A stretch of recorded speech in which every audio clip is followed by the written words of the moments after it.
Yang mulia para pemimpin ASEAN, Bapak Ibu para pebisnis di kawasan yang saya hormati. Setelah 20 bulan menghadapi kesulitan besar pandemi COVID-19, saat ini kita melihat harapan baru. Dalam seminggu terakhir ini, kasus COVID-19 di kawasan ASEAN turun 14%. Jauh lebih baik dibanding rata-rata dunia yang turun 1%. Situasi ini dipastikan akan meningkatkan kepercayaan internal dan eksternal ASEAN untuk beraktivitas kembali dan akan mempercepat pemulihan ekonomi. Tetapi tetap menjaga kewaspadaan, mengingat adanya peningkatan kasus di beberapa negara. Dalam menghadapi pandemi sekarang ini, kita tidak hanya ingin pulih kembali, tetapi kita ingin mencuri kesempatan dalam pandemi untuk melakukan reformasi struktural untuk pertumbuhan ekonomi yang inklusif dan berkelanjutan di kawasan ASEAN. Peluang ini sangat besar untuk bisa kita lakukan. Sebagaimana yang kami lakukan di Indonesia, kesibukan menghadapi pandemi COVID-19 tidak menyurutkan niat Indonesia untuk melakukan reformasi struktural.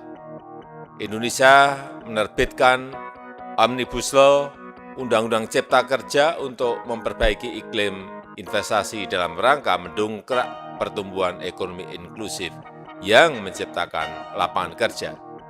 Undang-Undang Perpajakan juga direvisi dengan tujuan yang sama.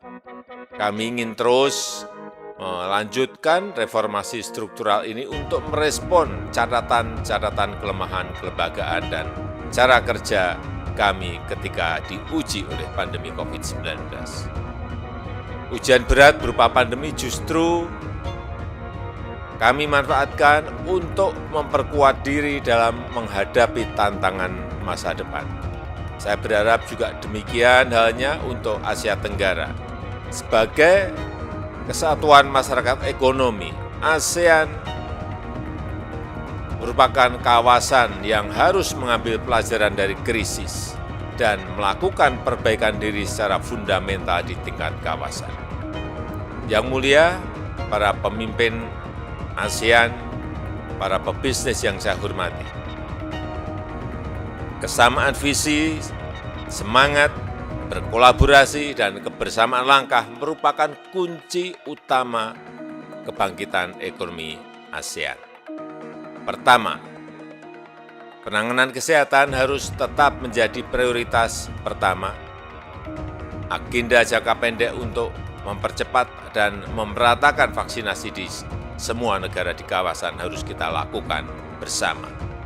Target vaksinasi penduduk ASEAN sebanyak 70% harus segera dicapai secepatnya. Pemerintah dan pelaku bisnis di kawasan harus bersinergi untuk melakukan aksi bersama. Sedangkan ASEAN dalam jangka menengah perlu membangun protokol krisis kesehatan agar kawasan ASEAN lebih tahan menghadapi krisis kesehatan di masa depan.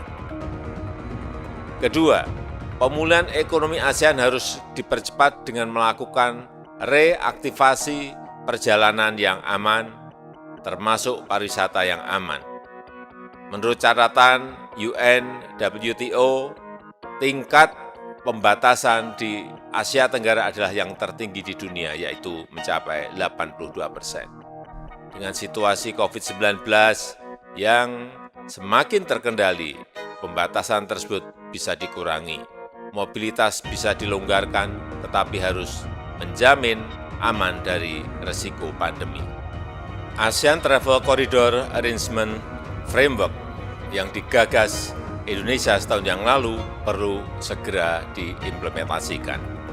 Pengakuan sertifikat vaksin di kawasan termasuk interoperabilitas sistem vaksin harus segera dilakukan.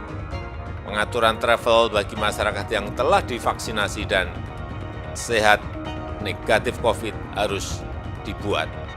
Vaccinated travel lane di kawasan. Jika semua negara ASEAN segera memfasilitasi mobilitas masyarakat dengan aman, roda ekonomi bisa kembali bergerak. Indonesia juga telah membuka secara bertahap Bali untuk safe tourism dengan protokol kesehatan yang ketat. Indonesia membuka Bali setelah tingkat vaksinasi Bali secara penuh telah mencapai 84,8%. Indonesia akan membuka secara bertahap wilayah yang lain yang tingkat vaksinasi penuhnya melebihi 70%.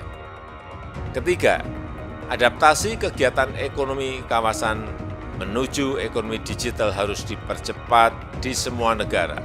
Teknologi digital menjadi solusi yang paling efektif dalam menyiasati keterbatasan pergerakan dan tatap muka dalam kegiatan ekonomi masyarakat. Sebagai kawasan dengan pertumbuhan internet tercepat di dunia, potensi ekonomi digital ASEAN sangat besar. Selama pandemi, ekonomi digital tumbuh mencapai 100 miliar dolar Amerika Serikat di tahun 2020. Hal ini menjadi batu lompatan kemajuan ekonomi di kawasan kita.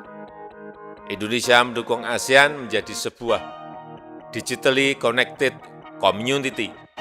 Pemerintah Indonesia juga telah menyusun peta jalan Indonesia digital tahun 2021-2024 sebagai panduan strategis perjalanan transformasi digital Indonesia.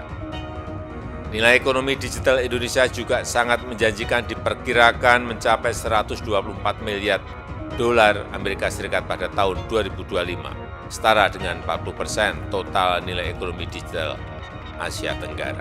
Saat ini Indonesia memiliki startup sebanyak 2.229, kelima terbesar di dunia.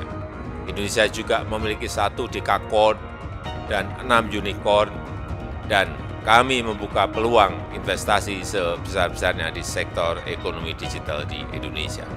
Bapak Ibu sekalian, ekonomi kawasan ASEAN bukan hanya akan pulih kembali, tetapi juga bisa melakukan lompatan kemajuan serta tumbuh bersama secara berkeadilan dan berkelanjutan. Langkah cepat bersama dalam penanganan kesehatan, reaktivasi perjalanan yang aman, serta akselerasi ekonomi digital yang berkeadilan menjadi gerbang bersama untuk pulih bersama dan maju bersama.